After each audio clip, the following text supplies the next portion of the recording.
Fey, you always start. So, what do you mean? You always start. I don't like that narrative. So you were saying, exactly. Okay, our main topic for the day.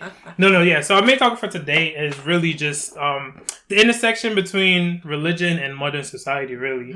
I just made it up on the fly, guys. See, that's why I let you take it, because I was like, how do I even lead us into this? No, but I think it's something that, we literally, you guys don't really know this, but we've been talking for like 30 minutes off camera, off mic, about different things that probably would fit into this conversation, honestly. Yeah. But it's just really about how religion plays into society today, right? I feel like there's a tension, if you will, between religion and a lot of the ideals of modern society. I don't know if it should be a tension, but I feel like people definitely perceive that there's a tension, right? There's I'm in multiple chats where we have the religious people and the non-religious people, and the non-religious people are like the more scientific modern society. And it's always this back and forth. And it's just an interesting question and dynamic, because I think it's only going to get, I don't say worse, but I feel like it's only going to get worse as we move along, because we're moving more towards our ideals of what a modern society should be, which sometimes is further away from what religion says. Yeah. No, I think that's a very good lead-in, because honestly, I think the question to begin this whole topic is what role religion plays in society nowadays. And I think that pretty much gets us to the point where we realize religion has become less and less of a staple in people's day-to-day life, which means as a whole, society is not influenced by religious doctrine as much as it once was. So with that said, though, I think that's very specific to one religion that has been the predominant one for centuries and eons and eons and eons, and that is obviously Christianity. So I feel like as Christianity has become a little bit more secular, and society has also followed suit with that, obviously as a whole, people just, make daily decisions that aren't always in tandem with what they might have been taught as kids. And then other religions, though, I think are much slower to adopting such secular ideals. And those religions, I would say maybe it's because they have much more specific, rigid guidelines as to how you operate on a day-to-day basis. So with that in mind, I feel like in certain societies around the world that don't follow Christianity, I think religion definitely does still play way more of a role in society than maybe in the States and where we are here. How about anybody else join in? I can say something towards that. Okay. What you were saying was, can you repeat what you just said about Christianity towards other religions? Versus other religions? I think, at least from my perspective, so for anybody who's listening that doesn't know, I'm a Muslim, I've been raised as a Muslim, so that's the perspective I'm coming from. And with that, I feel like there's certain things that we're expected to do every single day of our lives. There's certain ways we're expected to dress, certain things we're not to eat or to eat. There's just different things. And that goes, I feel, a lot with the Jewish community as well. They have very specific day-to-day practices that they adopt into their lives. Whereas Christianity, I don't know that it's super rigid. I know that you guys go to church every single Sunday, and stuff like that, but I wouldn't say that there's such specific day-to-day guidelines that you guys have. Do you know what I mean? I understand.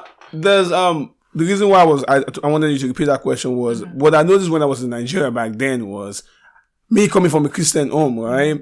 We used to go to church on Sundays. I just all of a sudden I started noticing Muslims were doing Sundays now, going to Nasfat. So I was like, wait, why are you Muslims doing what Sundays? So it just looked like, it's just Nigeria perspective. It just looked like Muslims were trying to be like what Christians are doing. So they had different branches of Nasfat. There was Masfat, there was Ansarudin. I was like, okay, now it's like we have Redeem and you have. So it looked like, so you might not see it. I think your Muslims are kind of taking from what Christianity is doing to expand their own base as well. Okay, I love that you said that just now, and not to pretty much monopolize this conversation, but what you just said gives me this idea that what I was saying originally is that Western society has pretty much adopted a more secular way of life because Christianity has adopted a more secular way of life, and it's become more and more secular as time has gone by. And I feel like Muslims might, especially in Nigeria, which is a very blended country when it comes to religion, they're adopting some of those Christian ideals because, again, Christianity is the predominant religion in most societies. If there's both, Christians typically just, take the forefront. So with that said, maybe Muslims in Nigeria, where it is so blended, have taken on some of those Christian ideals because Christianity is the predominant way of life. And then Christianity has adopted a more Western way of living because, again, Western living is a more predominant way of life. Does that make sense? It's like a ladder. It's a ladder. Everybody's moving. It's moving towards the Western way of life. Exactly. So the one thing I would chime in is, one, Nigeria is like a super complicated place, especially when it comes to religion. Yeah. Because there's religion, there's culture. I don't know if you guys have seen this thing on Netflix about Nigeria. Have you guys seen it, the documentary? I don't know. What are you talking about? History of Nigeria? Yeah. You should definitely watch it. It's really interesting. Why don't I know about this? It just, what? I want to say it just came out. It just came out like it's really good. It's basically about how Nigeria was put together. I'm so down for that. That's just watching parts of that. I'm like, okay, like, yeah, we can't use Nigeria because Nigeria is just different, like religious cultures. The other thing I was gonna say is I feel like I agree that we are in the West moving to a more like secular way of living and blah blah blah. But I feel like it's not so much that the religion is the reason why. I think the Christianity or religion in general is adjusting to how people are acting, right? Like I think that there's certain things that people are just like, we are going to do this. This is how we feel now. And religion is adjusting to it. That's what I was saying. Okay, so I was saying, it sounded like the other way around, but yeah. No, I was saying like Western culture is like the predominant way of life. Like that's what everybody's emulating for a lot of obvious reasons. Yeah. And then with that said, religion tries to now fit into that mold. And then the reason I went into like Nigeria and Habib using that example with like us now using Sunday as our day, just as much as, Christians in certain fashions, then with that, certain Islamic sects are now following the Christian ideals because, that's just the predominant way of life tends to dictate how people now operate. So, Dolapo, what is it about religion that you're actually talking about? Because I want to get the real no. So definitely, so there's like two different ways I want to think about it, right? One is like the societal way, which I think is kind of what we're on in a way. It's just how much religion plays into society. I'll bring up an example of something I always thought about. Like in the U.S. here, we always talk about like, separation of state and church. Yes. Right? But to me, it's like a farce. It's like the country was built on religion. It was built on like the religious values. So like if you go to like Supreme Court now, a big issue in the world, you guys know abortion rights, like it becomes a religious thing. Maybe it's not a religious thing to you, but... I'm sorry, but the country actually built on religion, or was it the right wing that made it look like it was built on religion? So think back to like the founding fathers. Like when you think about the different reasons why each colony became, like if you're in New England, a lot of people from New England, like the Puritans, things like that was very religious based. But you go to the middle and southern colonies, that was very money based, right? Okay. But when you think about the predominant religion at the time was Christianity. So when you think about like how they refer to, like even though they have like separation of church and state, their values are still very one and the same Christian. Yeah. So like you can establish you can say you're establishing a government that's very focused on separation of church and state, but you as a human being, how can you separate yourself from your values when you're making your decisions? And even if you go to something like the anthem or the pledge, right? True. Like you have people say like in God we trust, like it's on our money and things like that. It's like, of course we understand it because we're all like somewhat religious, right? So we're like, it's not like something that bothers us. But if you think of someone that like is completely doesn't believe in any kind of religion, doesn't believe in God, does not like to them it's like, why are we saying in God we trust in our money? What does God have to do with our money? It's like, like it definitely plays a role. That's true. So yeah, the gap has become wider and wider though, I think, in terms of separation of church and state. I don't think it's as commingled as it once was. Which again brings up the question, like what role does it now play? I feel like the role it plays now is more of a formality. It's more institutional because like, I mean, within... Is it not more like a divisive role to me?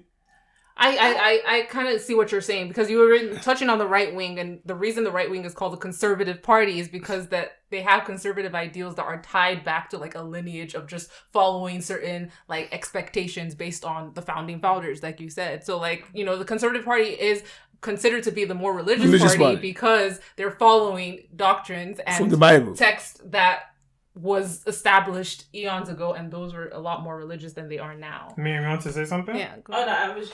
You were watching. I'm good. I said the gap is wider. Something that just came up when we think about the role of religion in society. I think a lot of it is knowing the role you have to make the distinction between religious institutions and religion, because that's a big distinction. That's because a good point. If you say the church or the mosque or the synagogue is an institution, but religion itself, what is multiple. It's multiple things. It's so, like within Christianity, within Islam, like you have people who. Like, when we think religion, a lot of people just think doctrine in terms of, this is what I eat, this is what I wear, this is how, this is what I drink, this is what I don't drink, right? But it dictates your values, like what you value, how do you treat other people. Like, I think that is the role of religion in society. If you're not, especially people who are very much like, oh, I'm not going to go to church, or I'm not going to go to mosque, but I am Muslim, or I am Christian. Like, they hold very strong Muslim values of how they treat people. Like, at the core of their religions, they're told to be good to their neighbors, good to people near them. So I think like that's the role of religion in society, is how you dictate your interactions with other people. But religious institutions, now that's a different conversation of like, what roles do they play, right? And that can look very different. Like you have this phenomenon of like youth who are running away from the mosque because they don't feel as if that institution really understands, represents or understands what they are going through as a youth in America who's also Muslim. Yes. And then you also have to, I'm sure the same thing with the church, like young people running away from the church because you're just like, does the church represent who I am? Yes, I have this value. Yes, I identify as this religion, but like, does it really represent what I stand for? Yes. Does it value my life? Like, am I important to them? Are my struggles important to them? Right? So I think it's important to make that distinction between religious institutions impact on society versus religion itself impact on society, because they have two different. Oh, definitely. I think you also like were trailing off of something I said, so I want you to speak more onto this. I had mentioned that I think the gap between church and state has become wider and wider. So in terms of government, which is a part of the society, I think religion has played less and less of a role, to the point where it's a little bit, like I was saying, more of a formality, if you will, like in terms of having it on our currency, or maybe certain things that are said in a court setting, or whatever the case might be. Do you think that's the case, or no, not necessarily? I think it's just not as obvious anymore. But it's you still get like there. it's still there, but it's not. I wouldn't say the gap is getting wider. It's just becoming less visible. You get like you can still hold very strong values, and those values dictate why you make the decisions. Why so many people people make those arguments about, oh, I'm pro this. I'm like, it's really funny how you can meet Christians that are like, I can meet a Christian that's pro life, and I can meet a Christian that's pro-choice. Yeah, you're so right. And vice versa, and you're just like, whoa, well, I thought this is like based on Christian. And they'll both bring out the Bible and be like, here's in the Bible where it says this, and they can have that argument, right? Yeah. So it's not so much that the gap is sort of widened. It's more that it's camouflage. It's more that like it's more camouflage. It's more nuanced. That's what it is. It's not as like hard lines are drawn. It's very nuanced now. And I definitely agree with that, because I think going back to what you said, religion is more so the values, and I don't think that we've lost a lot of those values. I think they're still there. So I think that we still have the values, we just now don't necessarily label it with religion, right? Like even during the debate, the presidential debate, like they're not as like, yes, they'll mention their religion and stuff like that, but that's not like, generally speaking, that's not what you're touting. That's not like, hey, I made this. Like, but you also have to look back at it like they don't really have to. Like Obama had to, because they always accused him of being but that's my point. My point is like, it's like when Trump says something about Biden's religion, like, it's because religion still matters. If it didn't matter, there's no reason it would ever come up. Yeah, even with the hearings with Amy Coney Barrett, it comes up all the time within the several I think religious values is in the eye of the beholder, though. Like, of course. So what are religious values to you is different from what is religious values to me. So you like you said we have the values, but we just don't do we don't label it. But it's in the eye of the other. You can say you have the values of being religious, but I can say that's not my value. Of course. So it's kind of like complicated when you say it that way. Of course, it's super complicated. But I think it also comes down to where you get those values from, right? A lot of us feel like we get our values from our parents. If your parents are religious, you're really getting like a lot of those values from like the religion. You know what I mean? Yes. So it's like, we might not call it that, but that's where it's coming from. Like, there's so many, a lot of the things that we say are like ethical dilemmas in the world. Like, yes, there's an ethical dilemma, but it's like, there's just a religious aspect to it. Like, let's say cloning. Like, cloning is this ethical thing. Why is it ethical? Oh, because we can't create. But exactly, it's like, it's a religious argument. And it goes back to like our religious values of like, oh, what do we think our roles are based on our beliefs, based on our religion, blah, blah, blah, blah, blah. So I think it's just all there. And I like the way you said it. Like, it's still there. It's just not as obvious, but it's definitely still there. That's where it comes. That's where the conflict comes in religion and science, because when and that's the funny thing is that people always want to make a line between the two. Hilarious, because like for example, there's like so many verses in the Quran that people will be like, oh, well, Islam is this and that, but then like several years later they'll be like, oh yeah, there's a cure in honey. Like honey is very beneficial for your health, and we're like, yo, Quran had that right there. Like what you talking about? Or when you talk about the like. There's like a very vivid description of the formation of a child in the Quran. And so it's like, we want, for some reason, I don't know why, we always want to draw this clear line between science. No, because I can say why, because science doesn't believe in religion. Science believes that the world just happened. No one man came to make the world the way it is.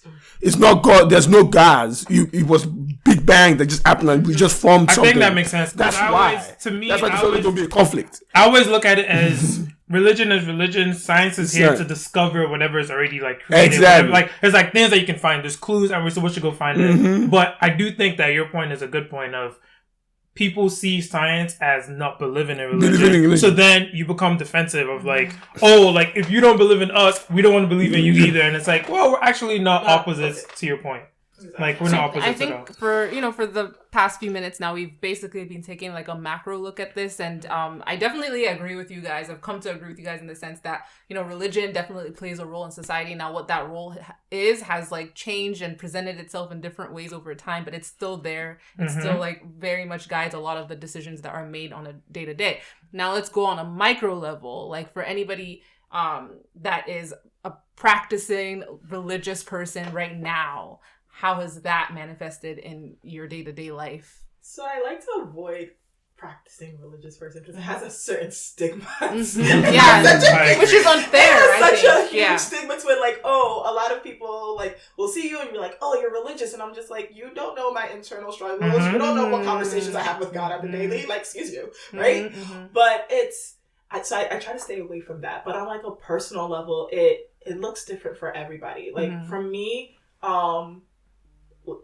I started, like, both my parents are Muslim. We're all practicing Muslim, but I didn't, like, become serious about practicing until, like, 8th grade, right? And I had friends who were already, like, covered, like, and I'm looking at them like, what are y'all doing? Like, that's just not me, right? And so a lot of it becomes, like, how people perceive you because of that stigma. Like when they see that you cover, they assume like you're just like you're this boring person or you're uptight. The fear of the unknown. They don't know what. Or they assume that like even within your own community where you have like because like both doing Fey and I are Muslim. Yeah, we look very very different. Yes, if you're watching YouTube right now, you'll see. Yes, we look so different, but some people will take that as, oh, this religious person looks this way. And so, I mean, I'm not going to say that there aren't religious people out there that, like, go around judging people like, you're, like, the word is haram for, like, Muslims, like, you're haram, you're forbidding, Yes. Like, bad person, right? But don't use those small group of people to now label a whole spectrum of people who are just trying to really find their place in a world without losing losing their values. And so, like, I guess a good example would be like at a workplace. It's really funny how like I'm in my late 20s and a lot of people are like, you don't drink? Come on. You serious? You don't drink? Like I know other Muslims who do. Like you should go ahead and do it. And when you hold the line, it's like, oh, you must really think we're bad people. I'm like, what you do is none of my business. Like none of this is any of my business. I make a choice not to drink. I make a choice to cover. Like that shouldn't be a barrier for you to now have like a normal conversation. You just have that mentality of you think you're better than us. Exactly. That's the mentality. You think you're better. What it ends up being is that people are just like, oh, you think you're better than us. I'm just like, no, I don't. And I think it comes down to education, right? It comes down to what you said, fear of the unknown. You don't know about the religion. You don't know the person. Yes. So you just connect dots that are not there. And it also comes back to how you view yourself, like you said. Because if I see someone that's like, you look like you're super religious, now, it's not that I think you're super religious, it's that it's making me realize how non-super religious I am. So then now I'm like, I don't know if I want to talk to you too much because I'm going to feel bad. You know what I mean? So it's like almost because people are not content in their own selves that they pass that judgment. Even though it's it's unfair to both parties. But it's like, because you're not okay with yourself, you like can't be okay with someone else, if that makes sense. I mean, a perfect example. I mean, I don't cover like that, but like I know people who cover like fully, like they just show their eyes, right? And they're the most like chill people in the world, but you would never know because you're so afraid of the unknown. You're just like, oh, you chose to cover like this. You must be strictly religious. Da da da da da da da da. And you're like, you can't say hi to them. They don't bite. You can ask them a question.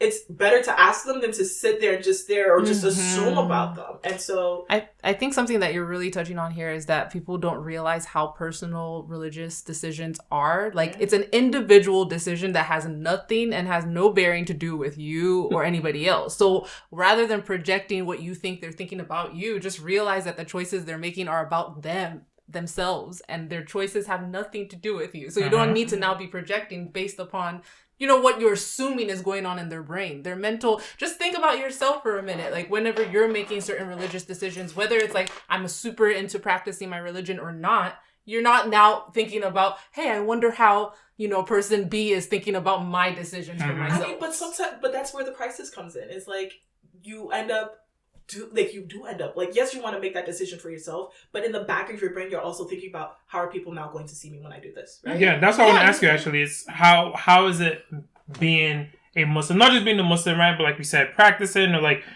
visually, like obviously a Muslim person. How do you think like you cope with that in the society that we live in, being that we definitely don't live in a Muslim society, so it's not the easiest society to do that?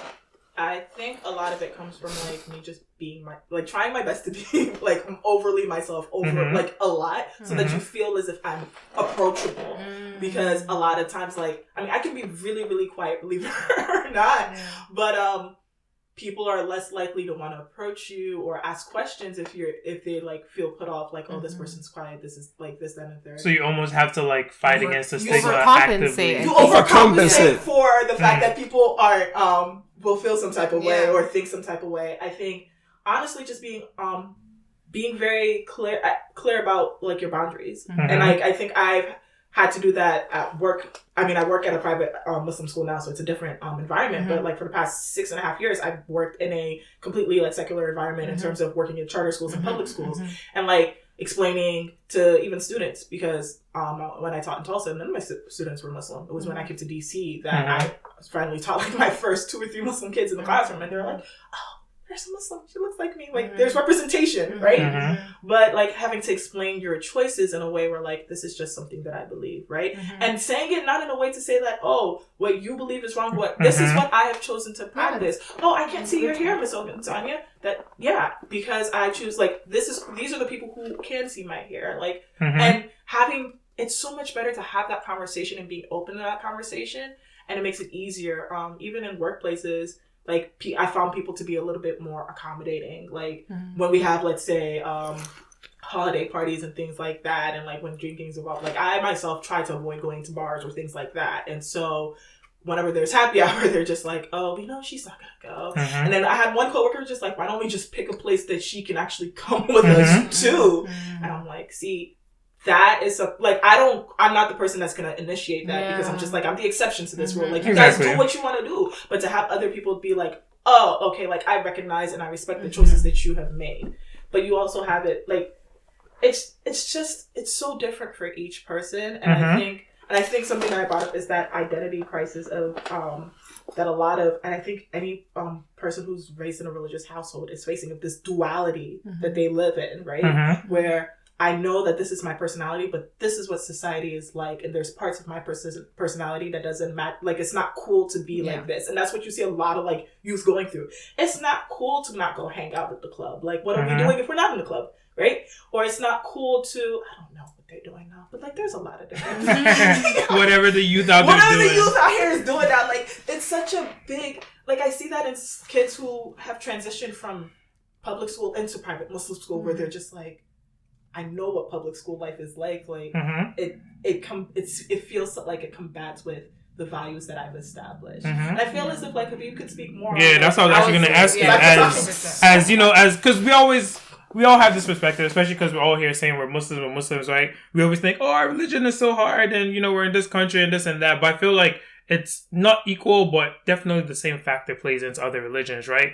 Being a Christian, like, you go to church. First of all, many Christians don't go to church. So sometimes people go to church, they might even laugh at you and say, like, I go to church every Sunday, like, what's good? So, like, how do you deal with that? Being someone that's like, you're Christian, but having to live in a society that, like we said earlier, basically, like, your values or some of the things you believe in are, you have to, like, fight for it almost. So people look at you funny for it sometimes. Mm-hmm. I think I'm an anomaly, basically. My dad is a Muslim and my mom is a Christian. So that alone is even way worse because I have to basically pick one side. When I live with my mom, I have to be Christian. When I live with my dad, I have to be Muslim. So when I'm right now, but I understand what Muslims are going through and I understand what Christians are going through. And I know the division between both of them. But let me use my mom as an example. When you say anything about Muslim, she sees it as demonic.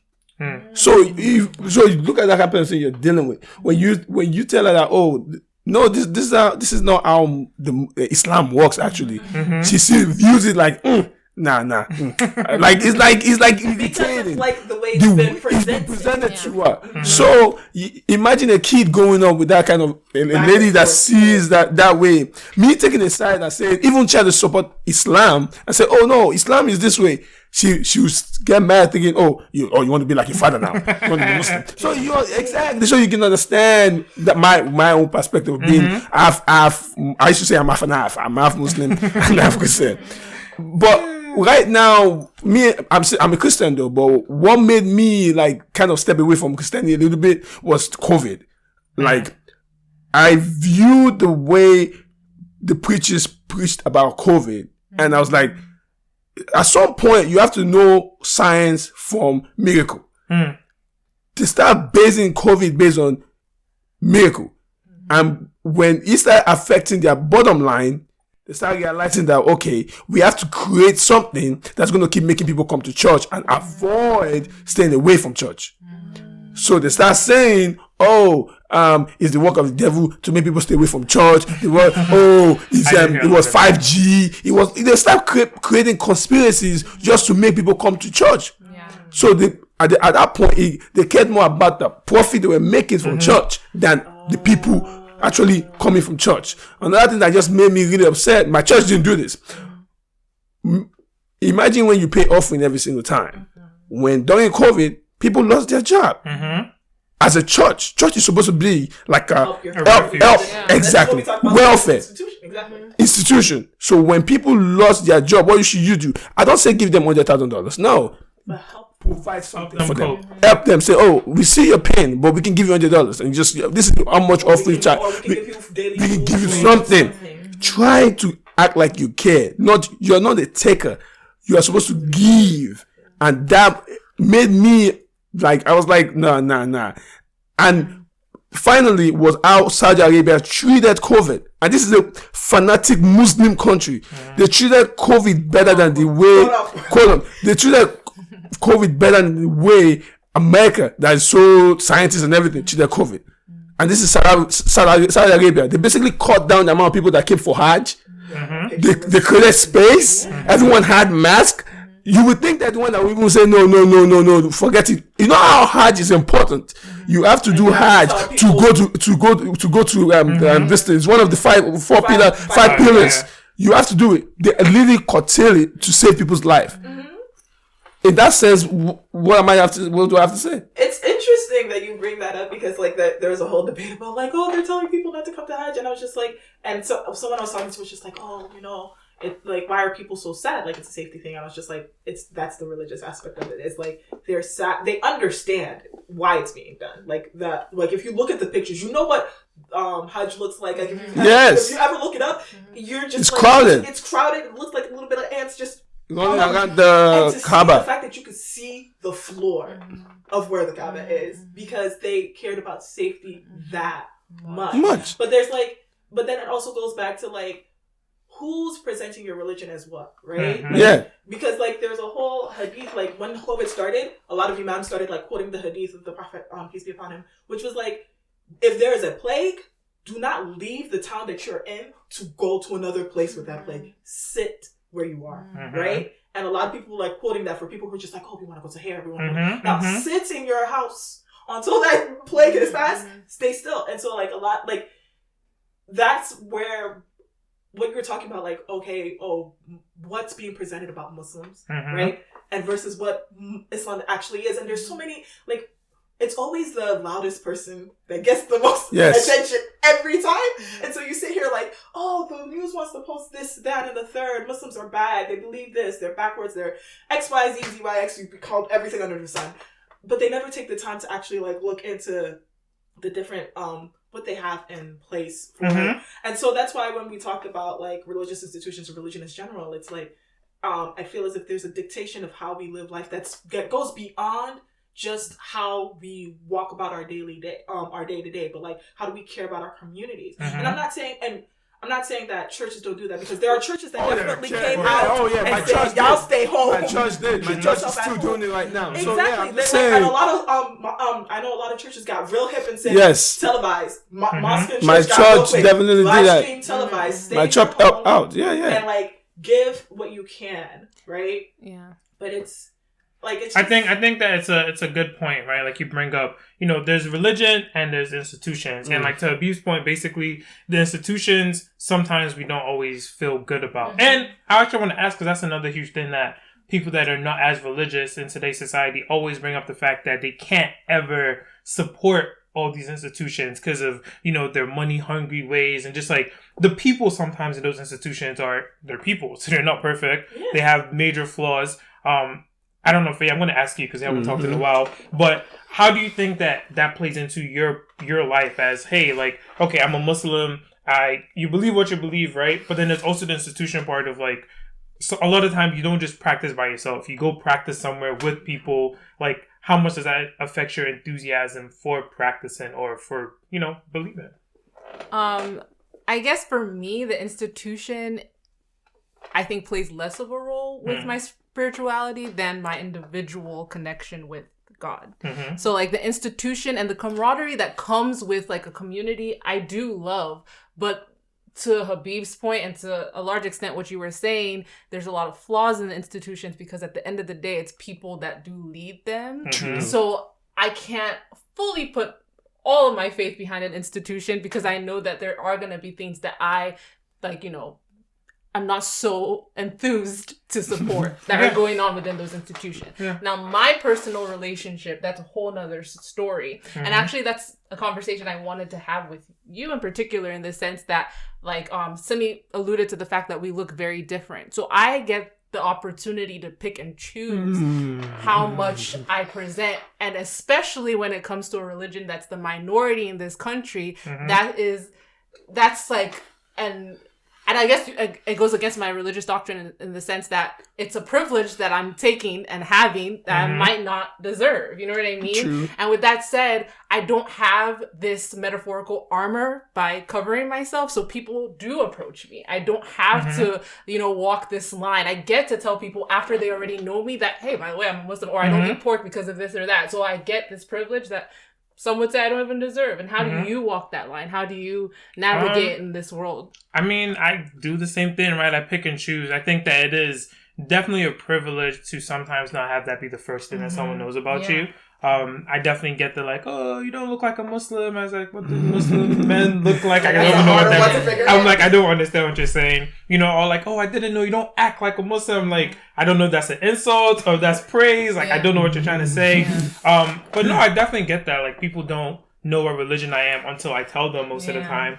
And like I said, it's usually a good thing. It's usually a privilege. At least you get to know me. And when that comes up, like, it's a non-factor, non-issue. Exactly. Usually it leads to questions of like, oh, like, how come you do this? How come you don't do this? And it's like, I guess I have to explain. Now I have to explain myself. Now I have to defend myself. Yeah. Versus like you assuming that I do this or I don't do that. Now, how do you feel about who you pick and choose to tell? Like, do you feel like you choose? Do you you just kind of say it? I say it when it comes up, right? Like, on a personal level, it's not a secret. Like, I'm not hiding it. So, if it comes up, it comes up. I do know, like, it's something that I'm working on in myself of, like, practicing no matter what. Like, basically, like, going back to what you're saying, like, you're going to do what you have to do regardless of what other people are doing. Like, let's say, for example, like, praying as a Muslim, it's not, like, praying as a Muslim is not something that is completely covert. Yeah. Right? So if you decide that you want to pray as a Muslim in the middle of the airport, like, your cover is blown, so to say. So it's like, I'm not at that level where I'm like just ready to pray whenever I'm ready to pray, like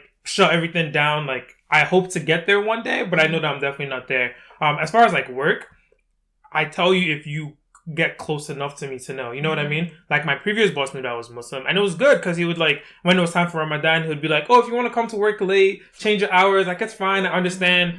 My current boss doesn't know, but it's not because I'm hiding it from us, because we just don't know each other like that, and like, I have no reason to tell, like, it's not part of work, basically, like, it's irrelevant to what we're doing.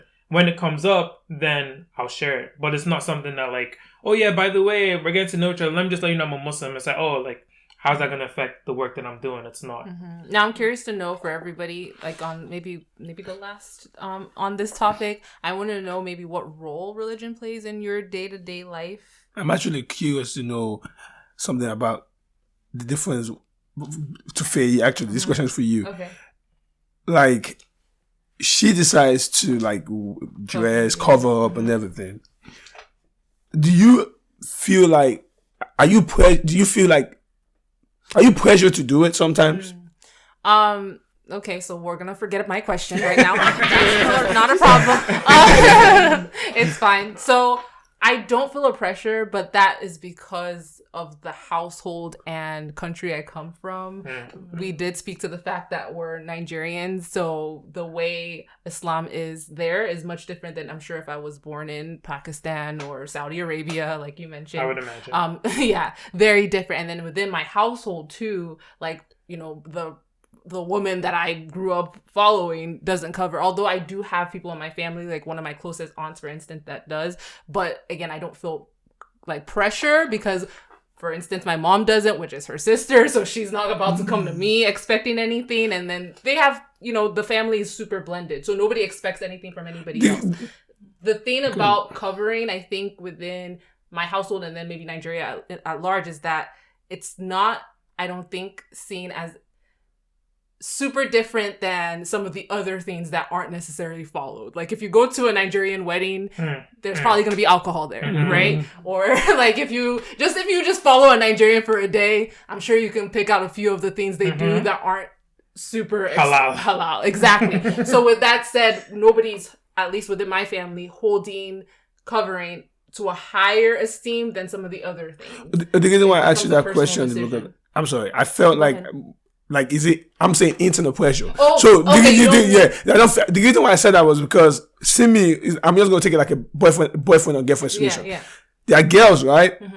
That they don't care. They just anyhow, and they just say, you know what, a guy that's gonna find me is gonna find me. And there are girls that, you know what, I'm gonna look good for a guy to find me. I'm not trying to. I'm just giving like a scenario. Okay. Simi is that person that like, I don't care. I'm just gonna be me.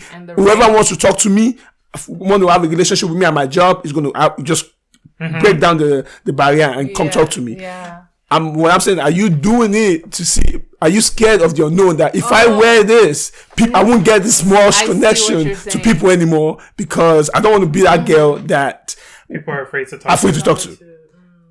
No, to answer your question, no, because because for me, like, even me saying that, okay, I have the privilege of telling who I want when I want and like having them know me first before anything. Like, no, if I meet somebody on the first date and it comes up that I'm a Muslim, which has happened countless times, I'm not going to be like, oh, I'm not going to be shy about it. I'm not going to try and like cover it. Like, I'm pretty unapologetic about it. Every one of my coworkers would know. Like, it just doesn't, it's not something I'm trying to hide. So I know that my choice not to cover has nothing to do with me trying to like not disclose. No, I'm saying, but you're going to be less approachable if you wear the but that's just something that comes with it. Just like people would think, oh, you're less of a good time if you don't drink, but there's people who don't drink and they're not going to change it just because of wanting to feel more. That's a good example. It's like you thought about that. Okay. Like, it's like I'm not doing it to feel more amongst. Like, you're gonna like it. Exactly. That's what I'm saying.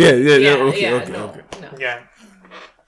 So do we want to get back to my question? Yeah, you can get back to it. Like that last. Question. Yeah, I wanted it to be the last. Oh yeah. I'm sorry. Like, for everybody here, like, what role does religion play in your life, and do you see it changing as time goes on, and anything like that?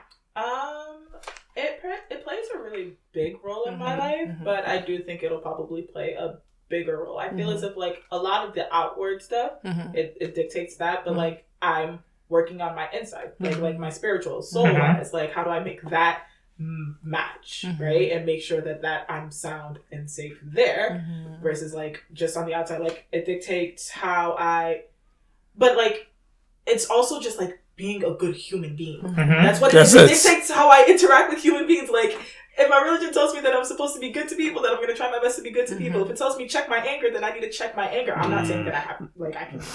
You don't have to defend yourself. You know what I'm saying? It's like, it dictates, it's like one of the, it's together where it dictates like how I'm going to treat other people, which is a big thing.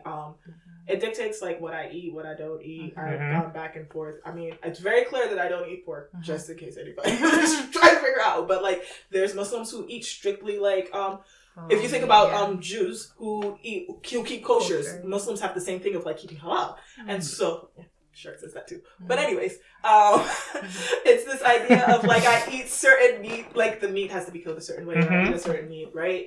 And I go back and forth with that. I can tell you over the years, I've gone from I'll eat the Chick-fil-A sandwich to no, I'm gonna try to make sure I go to a restaurant that has halal meat. Like it really goes up and down. Work in progress. It's a work in progress, and I think that's the story of everyone. I think that's the biggest thing I always try to tell people is just like, just when you see somebody, whether you see them as a very practicing Christian or a practicing Muslim or a practicing Jew, whatever, it's a whole spectrum of people. Like, just because they look one way doesn't mean that they act the way that you assume. And everyone is, like, on their own. Like, even when it comes to, like, covering, I always tell people, I'm just like, I chose to cover. I have siblings that don't cover, right?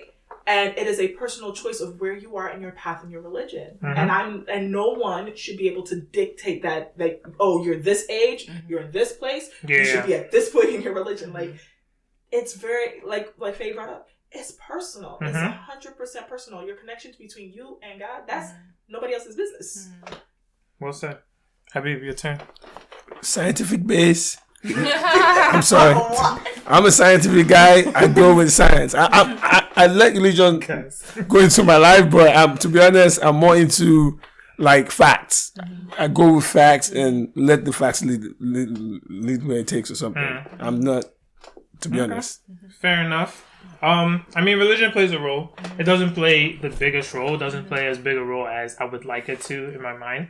So, yeah, I think, like Simi said, I'm on a journey to make it play a bigger role, but I always want it to be contained regardless, right? Like, I think that the values part of it makes sense, always. It's just, like, the rules. I don't know if I'm ever going to be... I know I'm never going to be 100% all the rules, but, you know, try to tick as many as I can so that... You know, my book looks good at the end. No, for me, I think it's all about like that value-based system. Like my values dictate how I behave, and those values came from somewhere. And I'm gonna say, for the most part, it came from my religion and how I was raised. So with that said, like I definitely adopt the like if nobody else is around, God is still watching me type of behavior. And so with that said, I do agree with Habib in the sense that like I'm super philosophical and scientific by nature. I always want to know the facts, but I also know that I don't know anything and I don't know everything. So I'm always welcoming to the idea that there's just so much beyond us that we can't comprehend, and just getting comfortable with that takes you a long way. Okay. Shout outs? Yeah, let's do shout outs. I don't know. I don't think I have any off the top of my head. I don't have any shout outs. Well, first of all, shout out to our guests for joining us, Mariam and Habib. Thank you so much. You know, you guys could be doing a bunch of other things. So, good conversation. Yes. Thank you. And then, yeah, that's it. I don't really have a shout out either. Shout out to all the people organizing all the protests, the NSARS protests, people that have been going out to the protests, people that have been supporting with money and their voices and other things. Yes. Yeah, shout out to everyone. And yeah, participate however you can. I know we're far from Nigeria, so it's not always easy. But yeah, go to the protest if you can. You might not seem like a big deal, but you know, one more person there looks better. Media coverage is going to be better. You know, I'm going to try to go to one of the protests if they keep happening. I'm a little ashamed I haven't gone to any. So are you guys going to go to protests if there's one next week? I'll go with you. I don't like that you tied it to me. Yeah, exactly. I'm always the person who says, know your lane. Not everybody's always going to be on the front line of the process. So make sure that you know your role and take that active role. If that means you're active in your finances and you're financially supporting the people, whether it's like you're a lawyer or you know lawyers back in Nigeria, pay them, help them to get protesters, fair cases and out of court. But like I think that's one thing I even learned at the beginning of the Black Lives Matter movement. It's just like I've never been somebody who's physically at a protest, but if you ask me to do everything else, like other roles, I got you, right? So like knowing who you are and don't feel as if like, oh, because you're not at a protest, that you're not doing anything. You're not doing anything. There's nothing you're truly not doing anything if you haven't like truly done anything. Yeah, but exactly. There's other avenues for you to make sure that you support if you're not physically on the front lines. All right, I think that's a good way to wrap it up. All right, thank you for listening, guys. Thank you, guys. Bye.